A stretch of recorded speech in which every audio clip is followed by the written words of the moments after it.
전능하사 천지를 만드신 하나님 아버지를 내가 믿사오며 그 외아들 우리 주 예수 그리스도를 믿사오니 이는 성령으로 잉태하사 동정녀 마리아에게 나시고 본디오 빌라도에게 고난을 받으사 십자가에 못 박혀 죽으시고 장사한 지 사흘 만에 죽은 자 가운데서 다시 살아나시며 하늘에 오르사 전능하신 하나님 우편에 앉아 계시다가 저리로서 산자와 죽은 자를 심판하러 오시리라.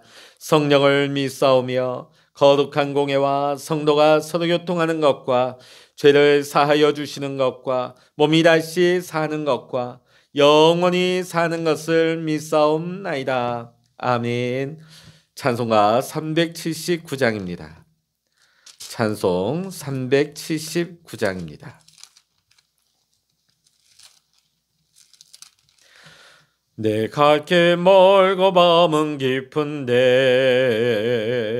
빛 대신 주 저 본향 집을 향해 가는 길 비추소서. 내 가는 길 다 알지 못하나 한 걸음씩 늘 인도하소서.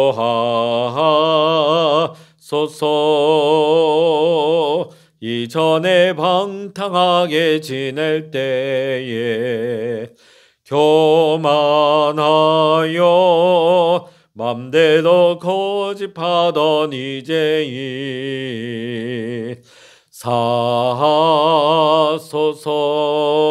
사소서. 내 지은 죄 다 기억 마시고 주 뜻대로 늘 주장하소서.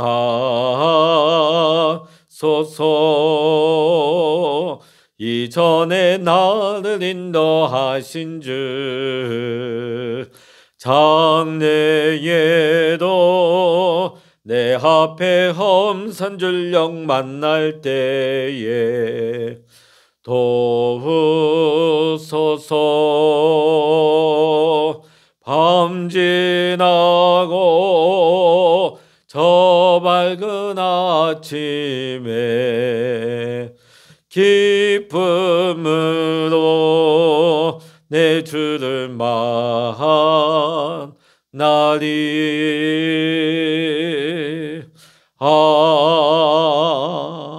아멘. 이 시간 우리에게 주시는 하나님의 말씀 구약 성서 이사야 16장입니다. 이사야 16장 1절로부터 14절까지의 말씀 구약 성서 986면입니다.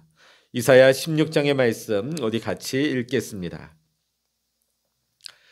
너희는 이 땅 통치자에게 어린 양들을 들이되 셀라에서부터 광야를 지나 딸 시온산으로 보낼지니라.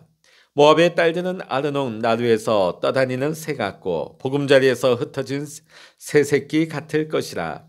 너는 방도를 베풀며 공의로 판결하며 대낮에 밤같이 그늘을 지으며 쫓겨난 자들을 숨기며 도망한 자들을 발각되게 하지 말며 나의 쫓겨난 자들이 너와 함께 있게 하되 너 모압은 멸절하는 자 앞에서 그들에게 피할 것이 되라.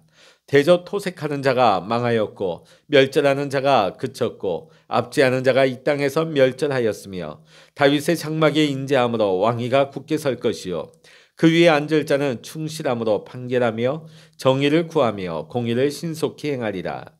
우리가 모압의 교만을 들었나니 심히 교만하도다.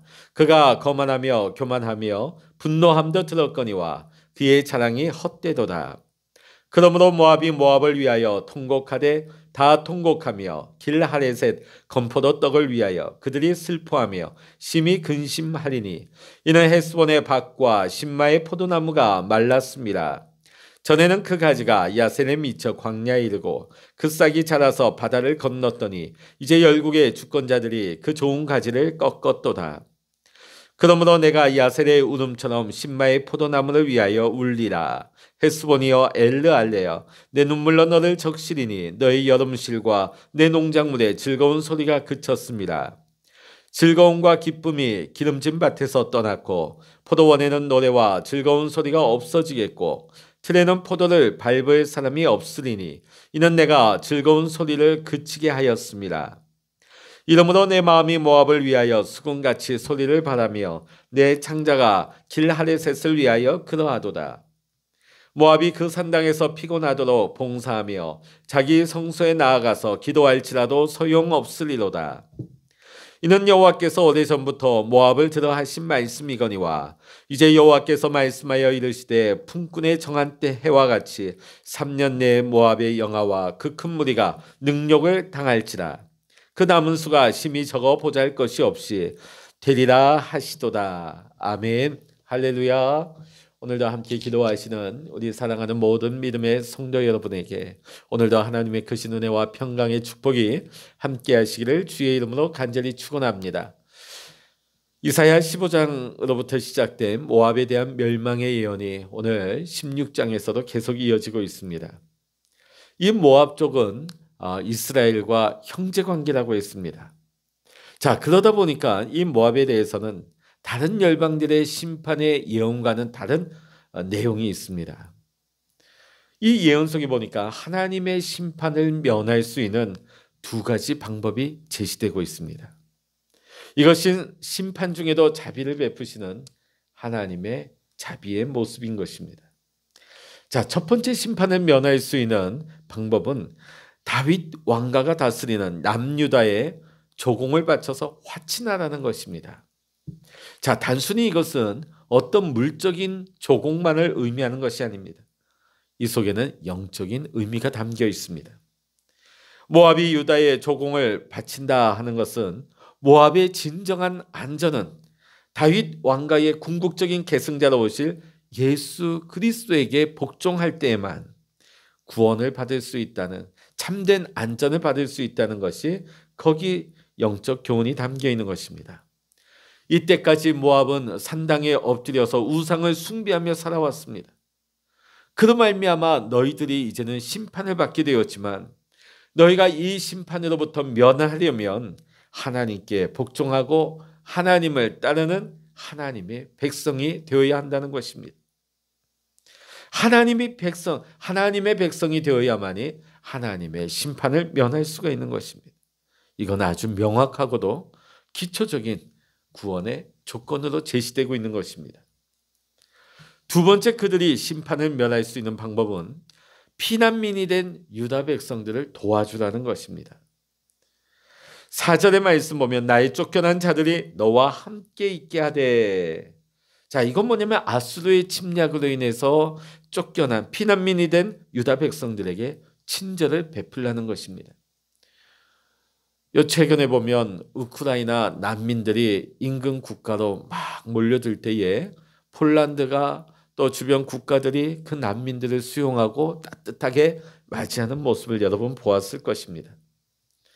오늘 하나님께서는 모압에게 비록 그들이 범죄함으로 말미암아 하나님의 징계를 받아 지금은 굉장히 어려운 가운데 처해 있지만 하나님은 다윗과 맺은 언약을 기억하셔서 그 왕위를 다시금 굳게 하실 것이고 그때에 너희 모압이 하나님의 백성을 도와준 것으로 인하여 하나님의 축복에 너희가 동참하라 하는 말씀이 되겠습니다. 자, 오늘 여기 보면 분명 다른 열방에는 이런 기회를 주시지 않으셨습니다. 자, 그런데 오늘 모압에게는 다른 열방과는 다른 심판을 면할 수 있는 방법을 한 가지도 아닌 두 가지나 제시하고 있습니다. 모압은 어떻게 반응했을까요? 이 권면을 받아들이지 않습니다. 오히려 무시하고 거절해버립니다. 그래서 오늘 이사야 16장 6절로부터 14절까지의 말씀을 보면 그런 모압을 책망하면서 다시 그들에게 심판이 선포되고 있는 것을 볼 수가 있는 것입니다. 그럼 모압은 왜 이사야를 통해서 주시는 하나님의 권고의 말씀을 무시했을까요? 그들에게는 하나님을 의지할 만한 것이 별로 없었어요. 세상에 그들의 받침이 될 만한 것이 너무 많았기 때문입니다. 그들은 꽤 높은 고지에 있으면서도 굉장히 풍부한 수량이 많은 강을 가지고 있었습니다. 거기 주변에서 넉넉한 곡물이 생산이 되고 그 주변에서 목축이 굉장히 잘 되었습니다. 곡물이 많이 생산되고 목축이 잘 되었다. 물질적으로 굉장히 부족함 없이 풍부함을 의미합니다. 그들은 또한 든든한 요새를 구축하고 조직이 잘 된 강력한 군대를 가지고 있었습니다. 물질이 풍부하고 튼튼한 국방력을 가지고 있다 보니까 그들은 매우 번영했습니다. 번영하다 보니까 그들은 교만에 빠진 것이었습니다. 오늘 6절의 말씀 보면 우리가 모압의 교만을 들었나니 심히 교만하도다. 교만을 지적하시면서 7절부터 12절까지의 말씀을 보면 대적의 침입에 의해서 모압의 모든 농작물이 약탈당하게 될 것을 말씀하고 있고, 또 13절 또 14절의 말씀 보면 급기야 모압은 3년 내에 이 예언의 말씀이 선포되어지고 난 후에 3년 안에 하나님이 정하신 바로 그때에 멸망하게 될 것이라고 예언을 하고 있습니다. 이 예언은 실제 모압이 기원전 107년경 로마에 의해서 완전히 정복됨으로 말미암아 성취되었습니다. 분명 모압에게는 심판을 면할 수 있는 길이 있었습니다.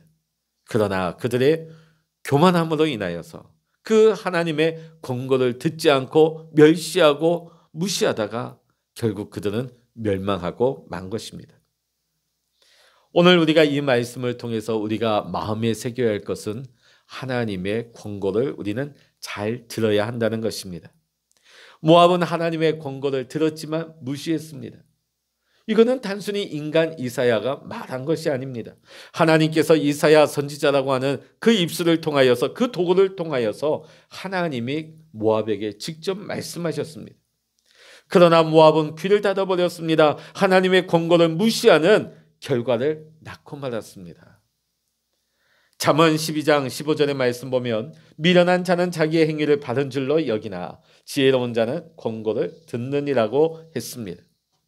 이 말씀이 무엇입니까? 미련한 자는 권고를 듣지 않는다는 거예요. 그러나 지혜로운 자는 권고를 듣는다고 나와 있습니다.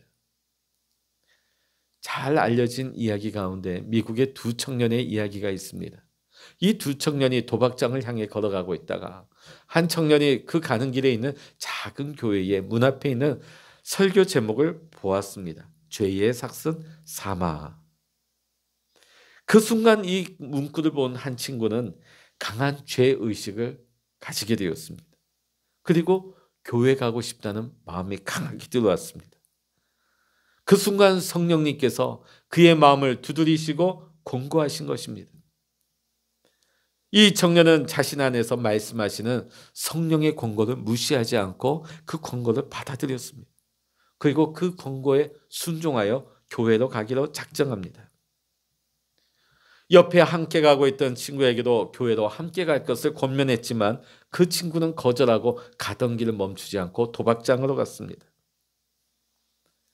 그러고 30년이 지났습니다. 30년 후에 한 사람이 감옥에서 신문을 보던 중에 엉엉 울기 시작합니다.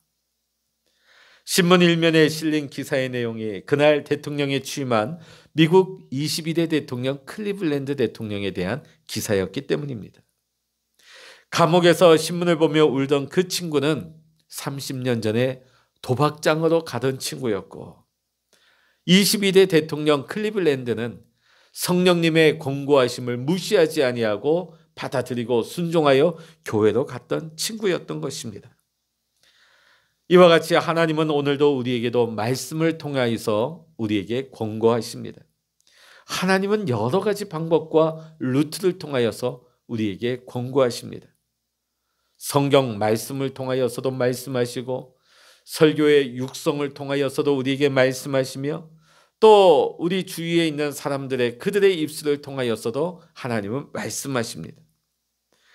매일같이 내게 일어나는 여러 가지 일들과 상황을 통하여서 하나님은 말씀하실 수 있습니다.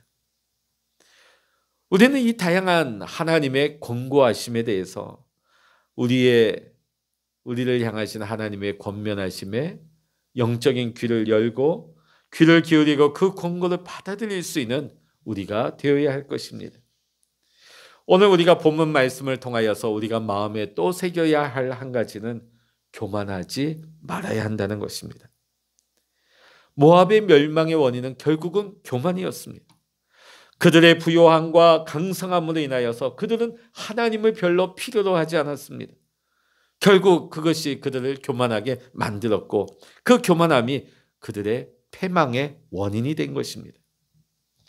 우리가 얼핏 생각하면 교만, 그러면 잘난 척하고 높아지는 것을 생각하기 쉽지만 진정 하나님 앞에서의 교만이란 부족함 없이 풍요로움으로 인하여서 하나님을 별로 의지하지 않고 그 풍요로움 속에 그것이 자신의 우상이 되어서 거기에 안주하고 그것을 의지하고 살아가는 삶, 하나님을 별로 구하지 않는 그러한 모습이 하나님 앞에서의 교만이 되는 것입니다. 이와 같은 교만의 모습은 오늘 이 시대 풍요의 시대를 살아가고 있는 우리 안에도 날마다 일어날 수 있는 모습입니다. 비록 우리가 큰 부자는 아니라 할지라도 대부분 우리는 먹고 사는데 크게 지장은 없습니다. 특별한 문제 없이 평안한 가운데 대부분 우리는 살아가고 있습니다. 이럴 때에 우리는 마치 하나님 없이도 내 힘으로 내 생각으로 살 수 있는 것처럼 교만해져서 하나님을 별로 찾지 않을 때가 있습니다. 기도하면서도 중언부언하며 간절하게 기도하지 않습니다. 교만에 빠진 모압은 하나님의 말씀을 거절해버립니다. 하나님의 말씀이 들려와서도 그 말씀에 응하지 않습니다. 결국 망하고 만 것입니다. 오늘 모압과 같이 우리도 결국 하나님의 말씀을 들으면서도 교만에 빠지게 되어지면 하나님의 말씀을 들을 수가 없는 것입니다. 하나님의 말씀을 들어도 순종할 수가 없는 것입니다. 하나님의 말씀에 불순종하여서 우리가 교만에 빠지게 되면 결국은 멸망길로 갈 수밖에 없는 것입니다. 오늘도 우리는 하나님 앞에서 날마다 겸손하기를 구해야 할 것입니다. 하나님은 교만을 싫어하십니다. 또 우리가 교만하게 살다가 망하는 걸 하나님은 원하시지 않습니다. 그렇기 때문에 때로는 우리를 낮추시고 우리를 겸손하게 하시기 위해서 때로는 우리에게 삶 속에 가시를 주실 때도 있습니다. 때로는 우리에게 어떤 어려움들을 통해서 우리를 겸손하게 낮추실 때가 있습니다. 우리가 평안할 때는 하나님 앞에 진실로 나아가지 아니하다가 우리가 삶의 가시를 보게 되고 우리가 환난 날에는 하나님 앞에 엎드릴 수밖에 없는 것입니다. 겸손하게 엎드릴 수밖에 없는 것입니다. 하나님은 우리를 겸손하게 만드셔서 우리가 복받고 생명 가운데 생명길로 나아갈 수 있도록 우리를 인도하시는 것입니다. 우리는 이것을 잊지 말아야 합니다. 때로는 우리의 삶 속에 어려움과 고난이 닥쳐온다 할지라도 우리를 낮추셔서 우리를 새롭게 들어 쓰시기 위한 하나님의 사랑이라는 것을 우리는 깨닫고 그 어려움 속에서 절망하지 말고 소망 가운데 다시금 일어날 수 있는 믿음으로 설 수 있는 우리 택한 모든 믿음의 성도님들 되시기를 주의 이름으로 간절히 축원합니다. 하나님은 모압에게 은혜를 주셨습니다. 그들에게 살 수 있는 기회의 문을 준비해 놓으셨습니다. 그러나 그들은 교만해서 하나님의 뜻을 저버렸습니다. 그 결과는 어떤 것입니까? 결국은 멸망이었습니다. 오늘 우리가 이 말씀을 다시 한번 확인하면서 오늘도 우리가 교만하지 말고 겸손히 하나님의 말씀을 의지하고 하나님의 말씀에 순종하여서 겸손한 자들에게 주시는 하나님의 은혜와 사랑을 날마다 경험하며 살아갈 수 있는 우리 모든 믿음의 성도님들 되시기를 이 시간 주의 이름으로 간절히 축원합니다. 기도하시겠습니다. 할렐루야. 하나님 아버지, 때로는 우리가 내 생각과 내 방법, 세상의 풍요에 빠져서 교만에 치우쳐 하나님을 의지하지 않고 살아갈 때가 있습니다. 오늘 모압을 통해서 우리에게 주시는 교훈의 말씀은 교만에 빠지게 되면 우리는 하나님의 말씀에 순종할 수 없을 뿐만 아니라 하나님의 말씀을, 하나님의 권고를 우리는 듣지 아니하다가 결국은 멸망할 수밖에 없다는 것을 깨닫습니다. 하나님, 오늘도 우리가 겸손하기를 원합니다. 하나님 없이 살아갈 수 있다는 교만한 생각을 내려놓게 하시고 하나님을 의지하며 하나님의 말씀을 받으며 하나님의 말씀에 순종하여서 오늘도 믿음 안에서 말씀 안에서 하나님과 동행할 수 있는 믿음의 겸손한 자가 될 수 있도록 인도하여 주시옵소서. 때로는 우리가 환난과 어려움을 만날지라도 하나님께서는 우리를 권고하시고 말씀으로 이끄십니다. 말씀을 들을 수 있는 귀를 여시고 말씀에 순종할 수 있는 믿음을 주셔서 날마다 하나님과 동행할 때에 하나님이 주시는 은혜와 사랑 가운데 날마다 행복한 삶을 살아갈 수 있는 우리 모든 택한 믿음의 성도님들 될 수 있도록 축복하여 주시옵소서. 모든 감사와 영광을 주님께 올려드리며 우리 주 예수 그리스도의 이름으로 간절히 기도하옵나이다. 아멘. 찬양하라 내 영혼아, 찬양하라 내 영혼아, 내 속에 있는 것들아 다 찬양하라.